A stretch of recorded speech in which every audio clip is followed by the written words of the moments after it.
The Kids Tag Art program has been going on in Marion County for 5 years.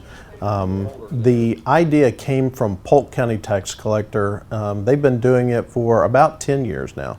And we learned about the program and thought that it was great. So we decided to bring it into Marion County. And at the time that we brought it in, Marion County had just failed to pass a referendum for additional funding for the arts. And so we stepped in at the right time with the program, and we were able to, that first year, give about $15,000 to the 5th grade art program in the elementary schools. The art teachers have the program in the school. They have the children draw either a theme or whatever they would like to that would look good on a license plate. And these license plates are vanity plates. They will not go on the back of the car. They will only be on the front. And they choose 5 of the best. Those 5 come to us for a judging of the award of distinction. And our judges choose from those 5 from each school, and they choose 2, and those 2 will be awarded the award of distinction. The award of distinction ceremony is in January at the Appleton Museum, where we have a big gala type thing come in, and the parents and community is invited to come in and celebrate with these children their accomplishment. The program over the last 4 years has generated over $62,000 back to the schools, and we present the school board with a big oversized check every year for the proceeds. At the Appleton, all of the award winners are put on display for 30 days in their rotunda. So the general public is free to go in there at the Appleton and to see the artwork as it's being displayed of the children. These tags are available for purchase when they first go out in the schools, parents, grandparents, whoever. There is an order form that goes home from the art teacher, and they are free to choose. It's a license plate and 2 key fobs that go with one package. Another package is a license plate, 2 key fobs, and a mug that has the child's artwork on it. Youth business plan competitions take place all over the country, and usually they're in local colleges, but we felt it important to first bring it to the high schools. And we started it 3 years ago. This is our 3rd annual competition, and we hope to grow it every year. Our prize money has grown every year, and the goal is to one day have a $10,000 business plan competition. The students, in order to be up here tonight, first of all had to prepare a business plan, and they prepare a business plan that is like one that the people on Shark Tank would prepare. It walks the judges through the idea, shows how they'll market it, how they'll price their product, and they'll come up tonight, and their job is to pitch the judges on these ideas, and the best team wins. This experience was really interesting to us because this is the first time we've ever done a presentation in this formal of a setting, especially in front of a panel of judges. And I've actually watched the show Shark Tank before, and I've always liked the idea of just being able to present a business idea and being able to get investments. And although this isn't necessarily the same thing, I really enjoy the concept, and especially since we won, of us being able to produce our product that we proposed.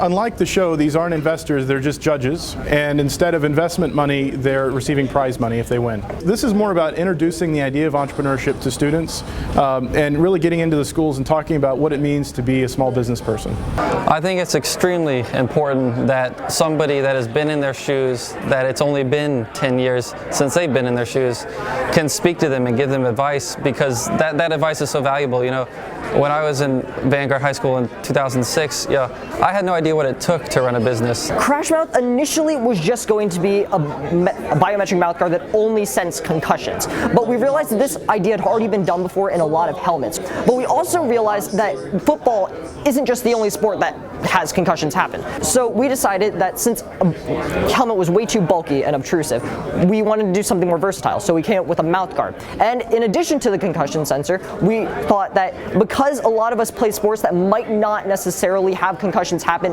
on a day-to-day, we also wanted to add a dehydration and a heart rate sensor, which are applicable on all situations. Dr. Cruz is he demands the best of his students, so Dr. Cruz demanded that we give him our best. So several hours went into this project. We had to give him precise numbers because he's also a physics teacher and he's extremely brilliant. And because he is a physics teacher and very analytical, he required that we give him all of our numbers. They knew their facts very, very well. They answered the questions from the judges better than anybody else, and it showed how much time they put into it. No matter what question we threw at them or how detailed it was, they had an answer. So you could tell they were passionate about their product. It's a very advanced idea, so the concept is going to be difficult to achieve, but they had the passion. They did a lot of work and research into it, and that was very evident to us.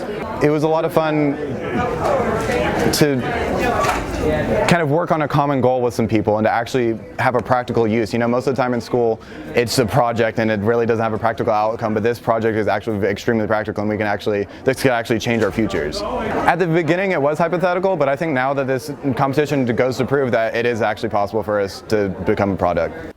So if you just want to head right down that way, and they're going to take the rest for you. Have a great evening.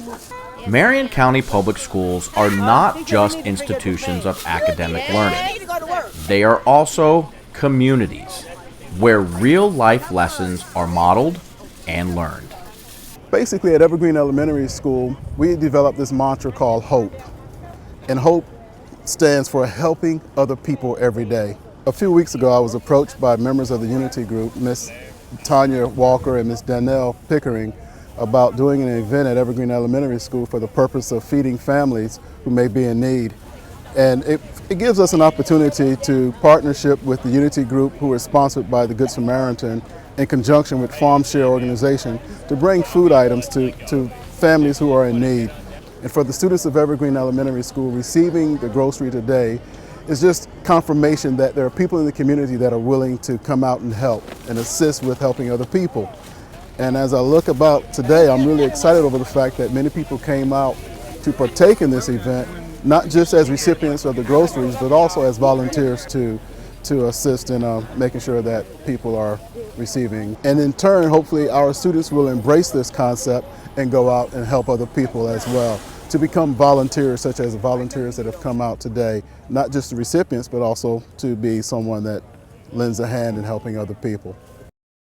VSA is an organization that is actually part of the Kennedy Center for the Arts, and their mission is to make the arts accessible to persons with disabilities. VSA represents very special arts. It represents the arts being accessible to all students, no matter what their condition or handicapping situation is.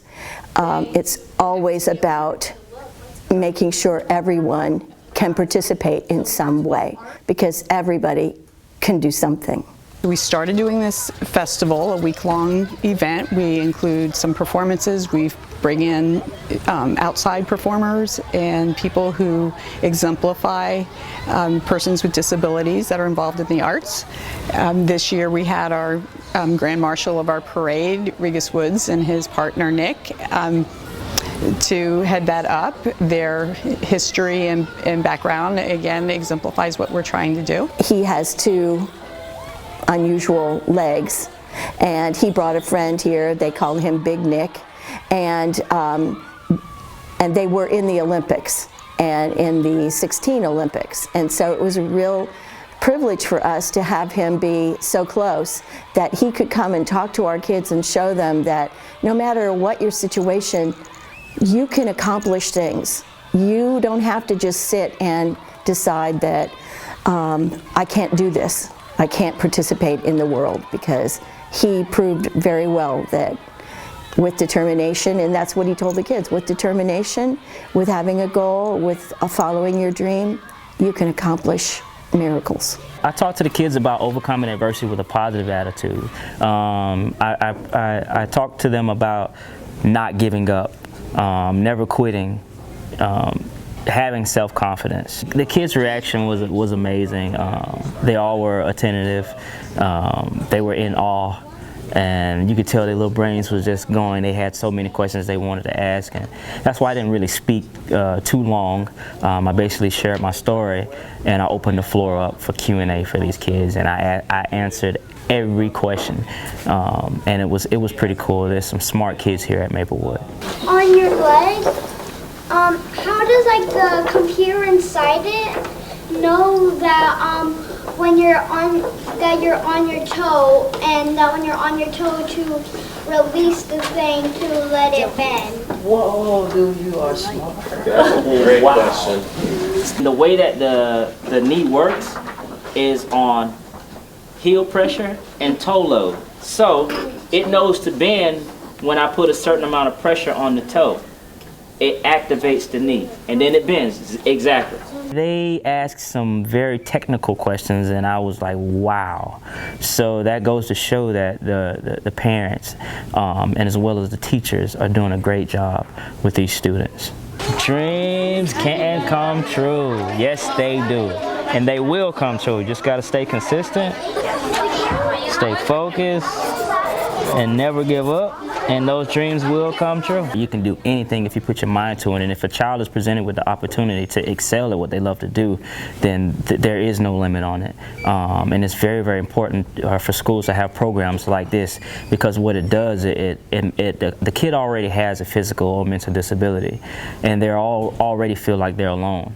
And the worst feeling for a child is to feel rejected by their peers. And something like the arts is a universal language. It could bring them all together, which will help those kids live a normal social lifestyle. It'll boost their self-esteem. And once their self-esteem is high, then their test scores are going to be better. Their attitudes are going to be better. And overall, you're grooming a person.